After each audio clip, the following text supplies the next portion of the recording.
Hi everyone, this is Rosie DeRose and I'm here in my kitchen and I will be making tonight coconut shrimp in my air fryer. So what I love about this air fryer is not only do you air fry, you can bake, you can dehydrate, you can rotisserie, you can reheat. I love this and I've been playing around with it a lot since I got it last week. And my husband loves it. He does. He really enjoys it. And he had mentioned to me that it's something that he quite thought that it was, he wasn't truly on board with it, as you can say. He didn't want me to get it, and then now that I have it, he absolutely loves it.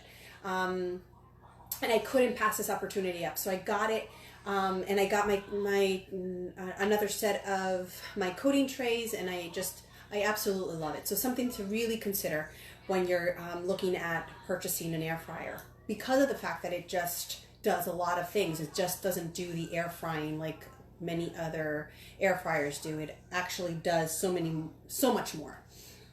But being that said, I'm going to be making the coconut shrimp. So I already started a little bit ahead of myself. I patted the shrimp already. I peeled it, deveined them already for you. And I put a little bit of salt, a little bit of pepper, and now they're just sitting waiting for me. I also put a half a cup of flour in one of our trays. I also put 2 eggs in the second tray, and I also am going to add 1 tablespoon of milk to this, okay? And I'm just going to mix that in to the egg. Now the reason why I mix in a little bit of the egg in here, just the milk into the egg, is because it gives you a little bit more of a consistency of holding the panko that we're going to put in. So I'm going to use a half a cup of panko crumbs. I'm also going to use a 3/4 of a cup of unsweetened coconut. And the only reason why I'm using unsweetened is because I can't have sweetened anything until Easter. So I'm going to use unsweetened coconut flakes. Okay. I'm also going to add 2 tablespoons of butter to this, like that. And I'm going to add 1.5 tablespoons of lime juice. Perfect. I'm going to mix that up.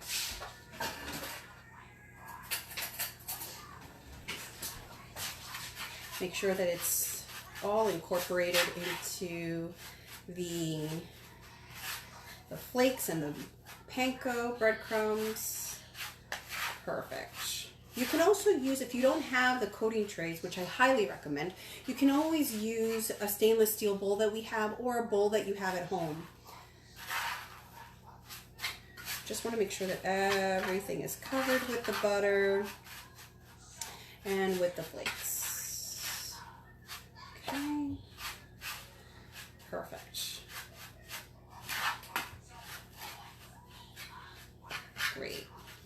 You're also going to add in here, now that it's incorporated a little, you're going to add a zest of a lime. And I'm going to use my microplane. I love this because it's very easy to zest your lime, and very quickly, without having to be concerned for your fingers. A little bit more. Great. I have a little bit over here. Perfect. Put this to the side. And then we're just going to mix this in, making sure everything has a little bit of lime zest in the coconut flakes. Now, of course, for my picky eater, I'm going to separate some of the shrimp so that he can have without the panko flake with the coconut flakes, because he's such a picky eater. So I'm going to do a little bit of separate for him as well.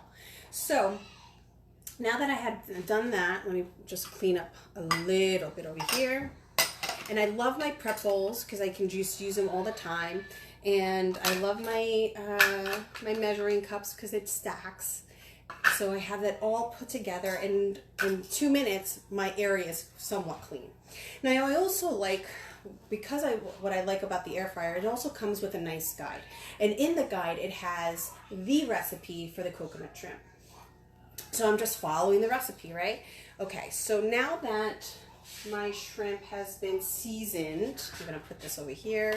My shrimp has been seasoned with the salt and with the pepper. I am going to take each individual one and I'm just gonna coat them like this.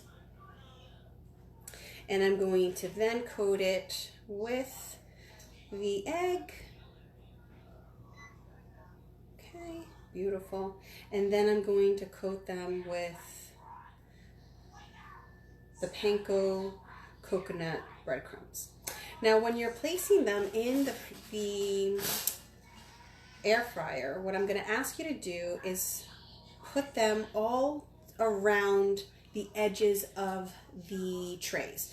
So you're going to put it all the way around, leaving the middle empty. Okay? Once we have all this filled out, we're going to put it on the bottom rack and on the middle rack. And then you're going to put this at, you're going to set it for bake to 350. And you're going to leave it for, let me see, I got to look now. Let's see, for 8 minutes. And that's it. 8 minutes and you'll have dinner ready. So I already I'm making some French fries with my large bar pan in the oven. I'm also made my rice already set and done, and that's my French fries ready from the oven. So I'm gonna finish this up and I'll show you the final product when it's done. And that's it. Very simple, very easy. In 8 minutes, you'll have a meal. See you later, guys. Thank you for coming. Bye.